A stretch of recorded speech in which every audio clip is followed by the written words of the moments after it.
Okay, നമ്മൾ പഠിക്കാൻ പോകുന്നത് മോഡൽസ് ഫോർ ലോസ്ലെസ് കംപ്രഷനാണ്. Having a good model for the data can be useful in estimating the entropy of the source. നമ്മുടെ ഡേറ്റയ്ക്ക് ഒരു നല്ല മോഡൽ ഉണ്ടെന്ന് പറയുകയാണെങ്കിൽ നമുക്കത് നല്ല രീതിയിൽ നമുക്ക് എസ്റ്റിമേറ്റ് ചെയ്യാൻ പറ്റും entropy of the source. Okay, അപ്പം അതിനുവേണ്ടി നല്ലൊരു മോഡൽ വേണം. അപ്പം നമുക്ക് എസ്റ്റിമേറ്റ് ചെയ്യാൻ പറ്റും entropy of the source. In order to develop techniques that manipulate data, അപ്പം നമുക്ക് ഈ ഡേറ്റനെ ഓൾട്ടർ ചെയ്യാനായിട്ടുള്ള ടെക്നിക്സ് ഡെവലപ്പ് ചെയ്യാനായിട്ട് നമ്മൾ മാത്തമാറ്റിക്കൽ മോഡൽസാണ് യൂസ് ചെയ്യുന്നത് for the data. Good models for sources lead to more efficient compression algorithms. അപ്പം ഈ സോഴ്സസിന് വേണ്ടിയിട്ടുള്ള നല്ല മോഡൽസ് ആണെങ്കിൽ നല്ല കംപ്രഷൻ ആൽഗോരിതംസ്, കുറച്ചുകൂടെ നല്ല രീതിയിലുള്ള കംപ്രഷൻ ആൽഗോരിതംസ് ക്രിയേറ്റ് ചെയ്യുകയും നമുക്ക് നല്ലൊരു എസ്റ്റിമേറ്റഡ് എൻട്രോപ്പി കിട്ടുകയും ചെയ്യും. These are several approaches to building mathematical models. അപ്പം അതിൽ ഫസ്റ്റ് വണ്ണാണ് നമ്മുടെ physical model.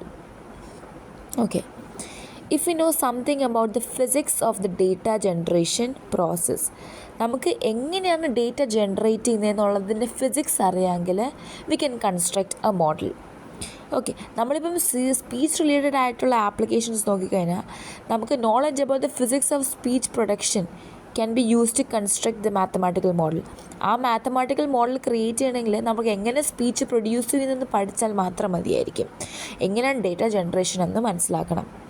So knowing the physics of the data generation helps us to develop the mathematical model when it comes to the physical models. However, the physics of the problem is too complicated. അതായത് നമ്മുടെ ഇത് ഫിസിക്സൊക്കെ കണ്ടുപിടിക്കുക, ഡേറ്റയുടെ physics കണ്ടുപിടിച്ചാൽ മതി എന്ന് മാത്രം പറഞ്ഞു. പക്ഷേ ഈ ഫിസിക്സ് തന്നെ ഭയങ്കര കോംപ്ലിക്കേറ്റഡ് ആയിട്ടുള്ള കാര്യമാണ്. സോ അതുകൊണ്ട് നമുക്ക് ഈ ഒരു മോഡലിൻ്റെ എംപിറിക്കൽ ഒബ്സർവേഷൻ മതി of the statistics of the data. Okay, ഇനി അടുത്ത് നമ്മൾ നോക്കാൻ പോകുന്നത് പ്രോബബിലിറ്റി മോഡൽസാണ്. ഓക്കെ,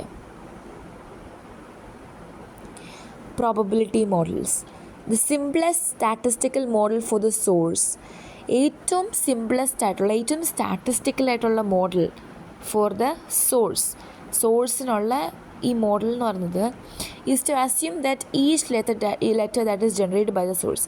നമ്മുടെ സോഴ്സിൽ നിന്ന് ജനറേറ്റ് ചെയ്യുന്ന ഓരോ ലെറ്റർ, അതായത് നമ്മുടെ സോഴ്സിൽ നിന്ന് ജനറേറ്റ് ചെയ്യുന്ന, അതായത് for source is to assume that each letter that is generated from the source. അതായത് സോഴ്സിൽ നിന്ന് ജനറേറ്റ് ചെയ്യുന്ന ഓരോ ലെറ്ററും അവർ ഇൻഡിപെൻഡൻറ്റ് ഓഫ് ഈച്ച് അതർ ആയിരിക്കും. Each occurs with the same probability. That is, the letter which is generated from the source will be independent of each other and occurs with the same probability. We could call this ignorance model.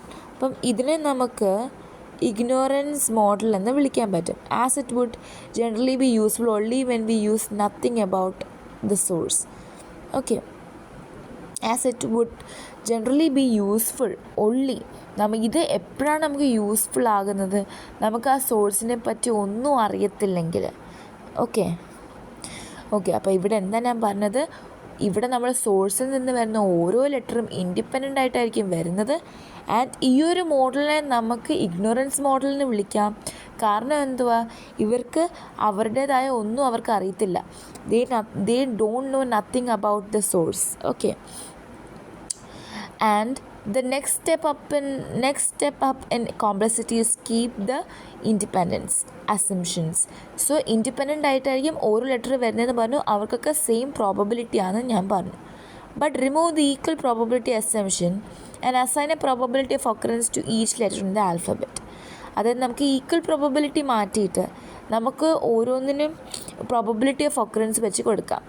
So നമുക്കൊരു A എന്ന് പറയുന്ന ഒരു സ്ഥാനത്ത് A1 A2 A3 തന്നെ we can have a probability model like PA1 PA2 etc. PAM.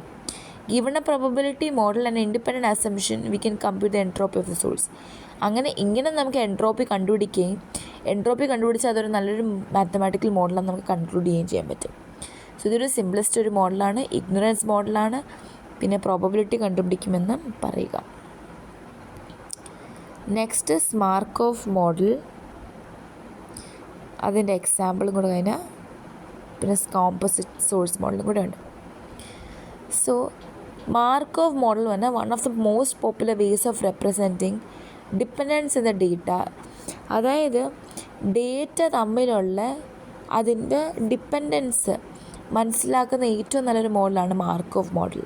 Named after the Russian mathematician Andrey Andreyevich Markov.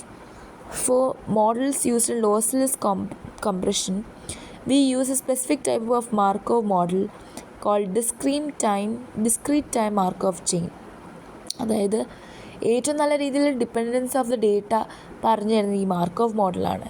And ഈ Markov model നമ്മൾ especially data കംപ്രഷനിൽ use ചെയ്യുമ്പം അതിന് ഡിസ്ക്രീറ്റ് ടൈം മാർക്കോവ് ചെയിൻ എന്നാണ് വിളിക്കുന്നത്. Let X N be the sequence of observations. നമുക്ക് observations X N ഉണ്ടെന്ന് വയ്ക്കാം. This sequence is to follow the kth order Markov model. അപ്പം xn-1 എക്സെട്ര xn-k വരെ. In other words, knowledge of the past k samples, പഴയ k സിമ്പിൾസിൻ്റെ knowledge എന്ന് പറയുന്നത് ഈ sequent to the knowledge of the entire past history of the process. പഴയ k സിമ്പിളിൻ്റെ knowledge എന്ന് പറയുന്നത് knowledge of the entire past history of the പ്രോസസ്സാണ്. Okay, the values taken on the set xn-1 to xn-k are called the states of the process.